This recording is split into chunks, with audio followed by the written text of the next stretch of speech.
नमस्कार दोस्तों, मेरा नाम है डॉक्टर मनीष गुप्ता। स्वागत है आपका मेरे podcast channel the wellness wire with Manish में। आज हमारे साथ एक बहुत ही खास मेहमान जुड़े हुए हैं जिनका नाम है डॉक्टर नीरज गुप्ता। नीरज गुप्ता सर, आपका बहुत बहुत स्वागत है हमारे पॉडकास्ट में। बहुत बहुत धन्यवाद। और सर के बारे में एक छोटा सा ब्रीफ इंटरव्यू देना चाहूँगा। सर पीट्स ऑर्थो में वर्क करते हैं, लगभग पिछले 15 साल से भी ज़्यादा का सर का एक्सपीरियंस है। एनसीआर गाजियाबाद के लगभग हर एक बड़े अस्पताल में सर ने काम किया हुआ है। और सर के बारे में मैं इससे ज़्यादा कहूँ उससे पहले मैं सर का स्वागत करना चाहूँगा। सर बहुत बहुत स्वागत है दोबारा से आपका चैनल में। और सर कुछ आपसे जानकारी लेना चाहेंगे आपके बारे में कि आपका रुझान इस तरह के मतलब जो हमारा पीट्स ऑर्थो एक बड़ा ही अलग सा विषय है। पीट्स ऑर्थोपेडिशन, क्योंकि जो बच्चों के, मैं आपको थोड़ा सा वैसे समझा देता हूँ कि पीट्स ऑर्थो बेसिकली क्या है कि बच्चों की जो हड्डियों से संबंधित समस्याएं होती हैं उसको उस वाले क्षेत्र में काम करता है। तो सर इसके बारे की आगे की जानकारी आपको खुद देंगे। सर आप थोड़ा सा प्लीज इसको ब्रीफ इंटरव्यू में बताएं कि पीट्स ऑर्थोपेडिशन बेसिकली क्या है और आपका रुझान इस क्षेत्र में कैसे आया सर। सबसे पहले तो आपका बहुत बहुत धन्यवाद। आपके जरिए आपसे और आपके श्रोताओं से जुड़ने का मुझे माध्यम मिला। जी पीडियाट्रिक ऑर्थो को लेकर मेरा जो सफ़र है बहुत ही दिलचस्प रहा है जी। मैंने अपनी ग्रेजुएशन और पोस्ट ग्रेजुएशन दोनों ही 2010 में पूरी कर ली थी और अब तकरीबन 15 साल हो गए हैं जी जो मैं पीडियाट्रिक ऑर्थो और डिफॉर्मिटी करेक्शन दोनों को ही प्रैक्टिस कर रहा हूँ। जी। जब मैं इस क्षेत्र से जुड़ा था, शुरुआत में मैं एक ऑर्थोपेडिक सर्जन की तरह प्रैक्टिस कर रहा था। फिर मैंने अनुभव किया कि बच्चों का जो ट्रीटमेंट मॉड्यूल है, जो उनके जोड़ और जो उनकी हड्डियां हैं, उनका जो ट्रीटमेंट को लेकर तरीका है वो सब बिल्कुल डिफरेंट है। और मैं इसको सिंपल एक एग्जांपल से समझाता हूँ कि जैसे कि आज हमारे बच्चे को अगर बुखार होता है या कोई प्रॉब्लम होती है तो हम पीडियाट्रिशियन के पास जाते हैं, बिल्कुल, हम किसी फिजिशियन के पास नहीं जाते हैं। क्योंकि हम सब ये बातों को समझ चुके हैं कि बच्चों की जो एनाटॉमी है, जो फिजियोलॉजी है, वो बिल्कुल अलग है। बिल्कुल। बच्चे जो हैं वो कोई स्मॉल साइज के एडल्ट्स नहीं कि एक कोई बड़ा आदमी है उसको छोटा कर देंगे तो वो बच्चा बन जाएगा। उनकी अंदर की जो शारीरिक रचना है और शरीर का जो काम करने का तरीका है, चाहे वो हड्डियां और जोड़ हैं, वो सब बिल्कुल अलग है। उसी कारण उनके जो ट्रीटमेंट के मॉड्यूल्स हैं, उनकी जो ट्रीटमेंट की रिक्वायरमेंट्स हैं और जो आउटकम्स हैं वो टोटली डिफरेंट है। तो it is all together a different science paediatric orthopaedics. हाँ, रिजल्ट्स में ऑफ कोर्स बच्चों के साथ काम करके, बच्चों के लिए काम करके एक अलग ही मज़ा है, एक अलग ही अनुभव है। और जो आशीष मिलती है उससे अच्छा कुछ भी नहीं। कुछ नहीं सर इसके अंदर, लेकिन मैं जितना समझ पाता हूँ बच्चों के साथ काम करने के लिए तो बहुत हाई पेशेंस चाहिए। बच्चों को डील करना is not a like easy task, क्योंकि अडल्ट्स को तो आप एक बार डांट देंगे, समझा देंगे, वो समझदार होते हैं, समझ जाते हैं, लेकिन बच्चों के साथ तो इस तरह के टास्क आते होंगे सर। हाँ, यह बिल्कुल ऐसा होता है, लेकिन मुझे लगता है कि यही इसका आनंद है कि बच्चे के साथ काम करना एक बिल्कुल ही अलग अनुभव होता है। वो जिस हिसाब से आपसे बातें करते हैं, उनकी अटकेलियाँ, सब कुछ बहुत अच्छा लगता है। ट्रीटमेंट के रिगार्डिंग अगर मैं कहूँगा तो बच्चे ट्रीटमेंट्स को बहुत अच्छे से झेलते हैं। मैं सिंपल एग्जांपल देता हूँ, जैसे कुछ ऐसे प्लास्टर्स होते हैं बच्चों में जो कूल्हे से ऊपर लगे होते हैं और नीचे पैर तक लगे होते हैं, जिनको हम स्पाइका बोलते हैं। अगर हम आज एक बड़े आदमी को स्पाइका लगा दें तो वो नेक्स्ट टू इम्पॉसिबल है, क्योंकि वो रह ही नहीं पाएगा। जी बिल्कुल। बच्चे में लगा रहे हैं, वो उसमें भी खेल रहे हैं। तो कुछ ट्रीटमेंट मॉड्यूल में कुछ ट्रीटमेंट तरीकों में बच्चों के साथ काम करना कहीं ना कहीं आसान भी होता है, बशर्ते कि हम तरीके से उस चीज को कर पाए और हम जो इलाज की विधि है उसको सही तरीके से फॉलो करें। जी, मैं कुछ सर पेरेंट्स की तरफ से क्वेश्चन है कि जनरली हम लोग वो जनरल ऑर्थोपेडिशियन के पास चले जाते हैं, तो मैं इस चीज़ को थोड़ा जब से आपसे मिला इस बात को समझ पाया। लेकिन मैं चाहता हूँ कि जो पेरेंट्स हैं, जो जिनके यहाँ पर इस तरह के बच्चे हैं या जिसको बोलते हैं कि हम लोग सीपी चाइल्ड्स हैं, बड़ी कॉमन समस्या है, या ऑटिज्म के बच्चे हैं, या और बहुत सारे डिसऑर्डर्स हैं बच्चों वाले, तो उसके लिए बच्चों के लिए आपके पेरेंट्स के लिए कुछ मैसेज देना चाहेंगे, क्योंकि वो कंफ्यूज रहते हैं कि हम किससे मिलें और किसको दिखाएं और उनके लिए सही कंसल्टेंट कौन है। वो जनरली बेसिकली टेंडन रिलीज के लिए और सारी समस्याओं के लिए जनरल ऑर्थोपेडिक सर्जन के पास चले जाते हैं, तो उसके लिए सर आप कुछ बताएं। देखिए, बच्चों की जो प्रॉब्लम्स हैं जो हड्डी और जोड़ से रिलेटेड हैं, उनको अगर मैं अपनी ओपीडी में कॉमनली प्रेजेंट करने वाली प्रॉब्लम्स को डिवाइड करूं तो 5 ग्रुप्स में आती हैं।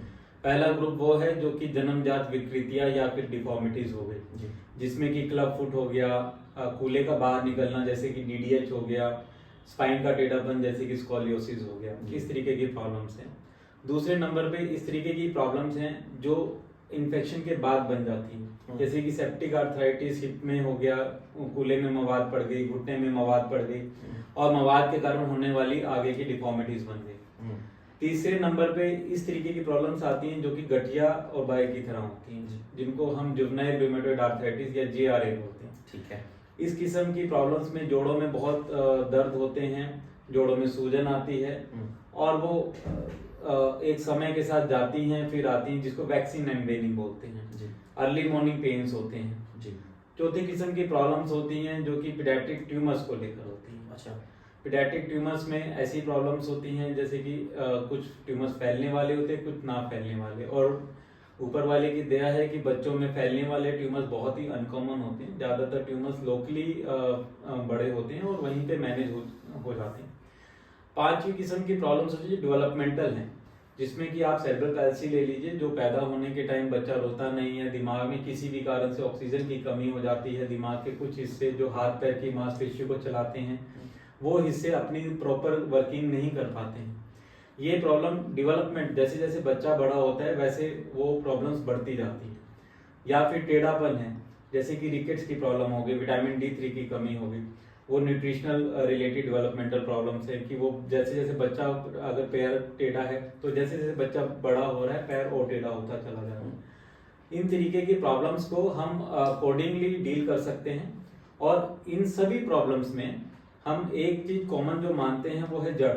बच्चों में एक जड़ होती है जिससे वो हड्डियां उगती हैं, जोड़ बनते हैं जी। हम जब तक उस जड़ की फिजियोलॉजी को नहीं समझ पाते, एनाटॉमी को नहीं समझ पाते, तब तक वो मैनेजमेंट प्रॉब्लम्स देती हैं। अगर हम उसको सही तरीके से समझें और सही तरीके से हैंडल करें तो वही जड़ जो है हमें अच्छी हीलिंग में हमें मदद करती है।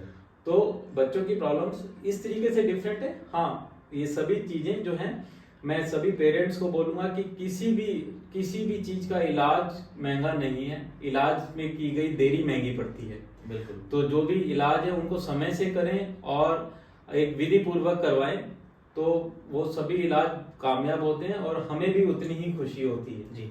सर एक क्वेश्चन और है कि जब इस तरह के बच्चों को, जब बच्चा पैदा होता है तो जहाँ तक मैं समझता हूँ उस समय पर इस तरह की समस्या एकदम सामने नहीं आती हैं, लेकिन कुछ केसेस में आ भी जाती हैं, लेकिन मेजॉरिटी में इस तरह की समस्याएं तुरंत सामने नहीं आती हैं।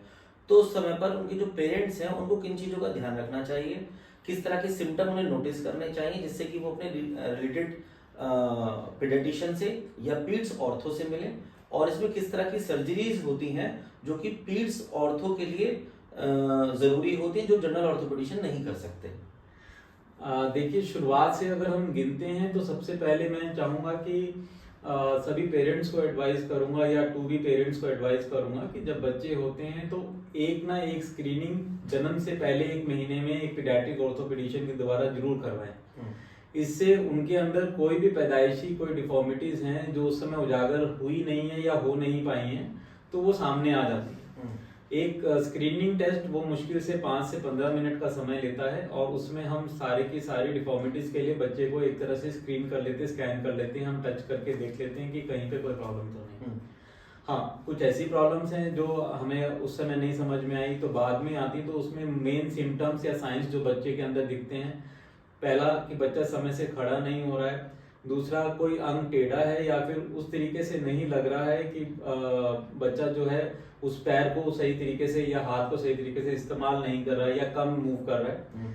तीसरा, डायपर पहनाते हुए बच्चा रोता है। ये बहुत कॉमन है, कोई पेरेंट्स मेरे पास आते हैं वो कहते हैं कि सर जब भी डायपर पहनाते हैं बहुत रोता है, अदरवाइज तो ठीक है।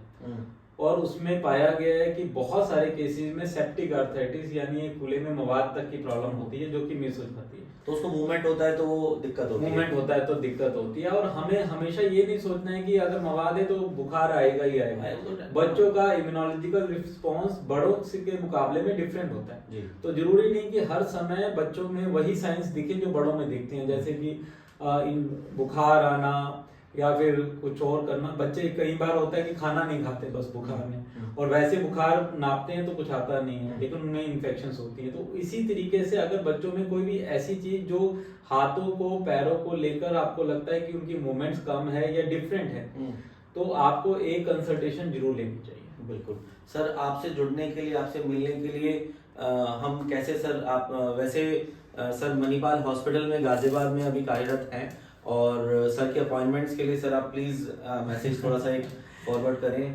आप सभी मुझे गाजियाबाद मणिपाल हॉस्पिटल NH24 पे जो है उसमें OPD में मुझे मिल सकते हैं। मैं हर रोज वहाँ पर बैठता हूँ सुबह 9 बजे से 3 बजे के बीच में जी। और जो भी प्रॉब्लम्स हो, जो भी तरीका हो, आपको कोई इश्यूज नहीं आने वाले। हम कोशिश करेंगे कि बच्चों की हड्डी और जोड़ से रिलेटेड जो भी प्रॉब्लम्स हो, हम उनमें आपकी जो मदद हो सकती हो अच्छे से अच्छे तरीके से दें। जी सर, आपका कोई इंस्टा या सोशल मीडिया अकाउंट है जहाँ पर लोग आपको DM या मैसेज करके, या फिर आपको कोई फ़ोन नंबर, मैं आपका सर का फ़ोन नंबर नीचे अभी स्क्रीन पे भी शेयर कर आपके आ जाएगा अभी, और सर आपकी कोई इंस्टा आईडी या इंस्टा आईडी। सर हम नेक्स्ट क्वेश्चन में इसमें लेके चलेंगे। सर इस तरह की जो सिनेरियो आजकल चल रहा है, आप देख रहे हैं कुछ पिछले कई डिकेड से इस तरह के बच्चे जिनके अंदर इस तरह की समस्याएं हो रही हैं कुछ बढ़ गए हैं?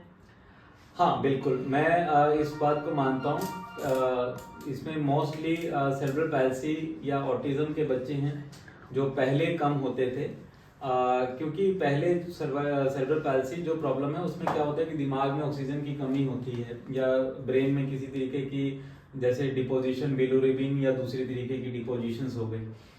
पहले इन तरीके के बच्चे सरवाइव नहीं करते थे, पर जितनी अच्छी अच्छी टेक्निक्स आ गई हैं उन टेक्निक्स के कारण वो बच्चे सरवाइव करते हैं, लेकिन आगे चल के कोई ना कोई डिफॉर्मिटीज उनमें दिखने लग जाती है, तो इस कारण ये डिफॉर्मिटीज बढ़ गई। दूसरा, हमारी जो खान पान का और रहने का जो तरीका है उसमें मॉडिफिकेशंस आ गई हैं। अब हम बहुत सारे बच्चे ऐसे देखते हैं कि जो धूप में बहुत अच्छे से एक्सपोज नहीं होते हैं, जिनमें रिकेट्स यानी विटामिन D3 की डेफिशिएंसी पनपने लग जाती है जी। उन डेफिशिएंसी के कारण उनमें हाथ पैर का टेढ़ापन आ जाता है, हम उसको मैनेज करते हैं। तीसरा, आजकल जो पेरेंट्स हैं वो दोनों ही वर्किंग होती हैं, तो बच्चों में न्यूट्रिशनल जो प्रॉब्लम्स हैं वो बढ़ गई हैं, जिसके कारण कि हमें उनमें दर्द के साथ बहुत सारे बच्चे जो रात को कहते हैं कि हमारी टांगे दबा दीजिए, जिसको क्रैम्प्स बोलते हैं, उस तरीके की प्रॉब्लम्स उनमें बढ़ गई हैं। चौथा, बहुत सारे ऐसे टाइम आते हैं कि जो रिमोट एरिया से बच्चे आते हैं उनमें इन्फेक्शंस कई बार इग्नोर हो जाती हैं या फिर मिस हो जाती हैं, तो उनके जब हमारे पास आते हैं तो सिक्वली आते हैं, तो इस तरीके की प्रॉब्लम्स अब बढ़, मतलब कुछ काफी समय से, मतलब 1-2 डिकेड से आप देखेंगे तो इस तरह के पेशेंट्स बिल्कुल ज्यादा बढ़ रहे हैं समय के साथ। तो सर आपके पेशेंट यूजुअली कहाँ से आते हैं, किस तरह के पेशेंट्स, मतलब कैसे आप तक पहुंचते हैं? देखिए, जैसे जैसे जागरूकता बढ़ रही है, मैं देख रहा हूँ कि अब लोकल पेशेंट्स, आसपास के पेशेंट्स, NCR के पेशेंट्स, वैसे मेरे पास पेशेंट्स उत्तराखंड से आते हैं, Rudrapur, Kashipur, Jalandhar, north India, Uzbekistan, Kazakhstan, Iraq embassy में हमारा बहुत बड़ा काम आता है, वहाँ से पीडियाट्रिक ऑर्थोपेडिक्स का। तो जैसे जैसे लोगों में जागरूकता बढ़ रही है, ऑल ओवर मैं कहूँगा इंटरनेशनल और नेशनल पेशेंट्स आते हैं। जी सर, कोई सर ऐसा कोई केस आप साझा करना चाहेंगे जो आपको बड़ा यादगार हो और जिसका बड़ा ड्रास्टिक रिजल्ट या बिल्कुल अद्भुत एकदम आपको याद हो? वैसे तो सभी पेशेंट्स ही दिल के पास होते हैं, क्योंकि आपके हर पेशेंट अलग ही एक प्रेजेंटेशन लेकर आता है। हाँ, एक पेशेंट है जो मेरे दिल के बहुत करीब है, उज्बेकिस्तान से था, और पेरेंट्स दोनों ही जर्नलिस्ट हैं, और वहाँ की जर्नलिज्म में एक प्रोफेसर हैं, और उनकी जो वाइफ हैं she is also into journalism private में, और बच्चा कभी चला नहीं था। एंड जब हमने इलाज किया, बाय गॉड्स ग्रेस बच्चा चलने लगा है, और पेरेंट्स के बहुत आशीष आते हैं, और अभी भी मैसेज और बहुत सारे आते हैं, जुड़ जाते हैं, बहुत जुड़ गए हैं। और हमारे बच्चे को खड़ा कर दिया तो बस जी भगवान। जी जी, और उन्होंने मुझे इनवाइट भी किया है और मैं उनसे मिलकर भी आया हूँ एक बार। जी सर। तो वहाँ पे इसी चक्कर में हमने ओपीडी भी की थी, और वो पेशेंट मुझे हमेशा याद रहता है। Thank you. एक चीज और सर, कि जो इस तरह के बच्चे हैं या उनके पेरेंट्स हैं, तो उनको कोई मैसेज देना चाहेंगे आप किसी तरह का, कि जो मतलब अभी तो नो डाउट वो किसी भी माध्यम से आप तक पहुंचेंगे, लेकिन किसी भी तरह से किसी भी वजह से आप तक ना पहुंच पाए या कुछ है, और घर पे किस चीज़ों का उनको ध्यान रखना चाहिए, या कोई ऐसा मैसेज इस तरह के पेरेंट्स के लिए जो वो घर पे टेक केयर कर सकते हैं अपने बच्चों की, या ध्यान रख सकते हैं? देखिए, बच्चों को लेकर हम सब के दिमाग में बहुत सारे डाउट्स आते हैं, और कई बार हम ये सोचते हैं कि नहीं, ये हमें ऐसे ही लग रहा है। मेरा नंबर नीचे फ्लोट कर दीजिए जी। मैं सभी पेरेंट्स से कहूँगा, अगर आपको डाउट होता है किसी बात में तो प्लीज़ आप मेरे को एक व्हाट्सएप डाल दीजिए। कुछ नहीं होगा तो मैं व्हाट्सएप पे जरूर जवाब देना चाहूँगा। मैं चाहूँगा कि कोई भी पेरेंट डाउट में ना रहे, एंग्जाइटी में ना रहे। मोस्ट ऑफ द टाइम्स कुछ नहीं होगा, बच्चा ठीक होगा। लेकिन कोई भी ऐसी चीज़ मैं नहीं चाहता हूँ जो हम मिस करें। बच्चों में हर चीज़ को हम पकड़ना चाहेंगे और समय से पकड़ना चाहेंगे, ताकि हम उसका सही समय पे अच्छा इलाज कर सकें। अपने बच्चे का घर पे छोटी छोटी चीज़ों का, छोटी छोटी मूवमेंट का, उसके डेवलपमेंट का ध्यान रखते हुए वो लोग आगे बढ़े। बच्चों का सबसे पहला और सबसे अच्छा डॉक्टर माँ होती है। माँ को एक बार में पता चल जाता है कि कुछ गड़बड़ है, तो बस वही गड़बड़ उनको पकड़नी है और कोई संकोच नहीं करना है। आप कोई संकोच मत कीजिए, कुछ नहीं, हम हमेशा अवेलेबल हैं। 2400 घंटे अवेलेबल हैं, 7 दिन अवेलेबल है। कोई भी डाउट हो तो प्लीज हमारे तक पहुंचिए, कहीं ना कहीं हो सकता है हम आपकी मदद कर पाए। जी सर, बहुत बहुत बहुत धन्यवाद सर आपका। सर का समय आज हमने लिया इतना सारा, और सर से एक छोटे से रिक्वेस्ट पे सर ने इंटरव्यू के लिए हमें आज हाँ किया, उसके लिए thank you so much sir. आपने इतना अच्छा प्लेटफॉर्म दिया है, और आप सभी से जुड़ने के लिए आपका बहुत बहुत धन्यवाद। Thank you so much sir, thank you so much. हमारे श्रोताओं को हमारा अब तक का पॉडकास्ट सुनने के लिए बहुत बहुत धन्यवाद। जो लोग भी डॉक्टर नीरज से डायरेक्टली मिलना चाहें, संपर्क करना चाहें, उनके लिए मैं नीचे सर की सोशल मीडिया आईडी, सर का कॉन्टैक्ट डिटेल, अपॉइंटमेंट का डिटेल नीचे स्क्रीन पे शेयर कर रहा हूँ। इसके थ्रू आप सर से जुड़ सकते हैं। किसी भी तरह की क्वेरी हो आप सर से कॉन्टैक्ट कर सकते हैं, और अगर किसी भी तरह से आप सर से मिलना चाहें तो sir is always available in Manipal hospital Ghaziabad. Thank you so much sir, बहुत बहुत धन्यवाद। Thank you.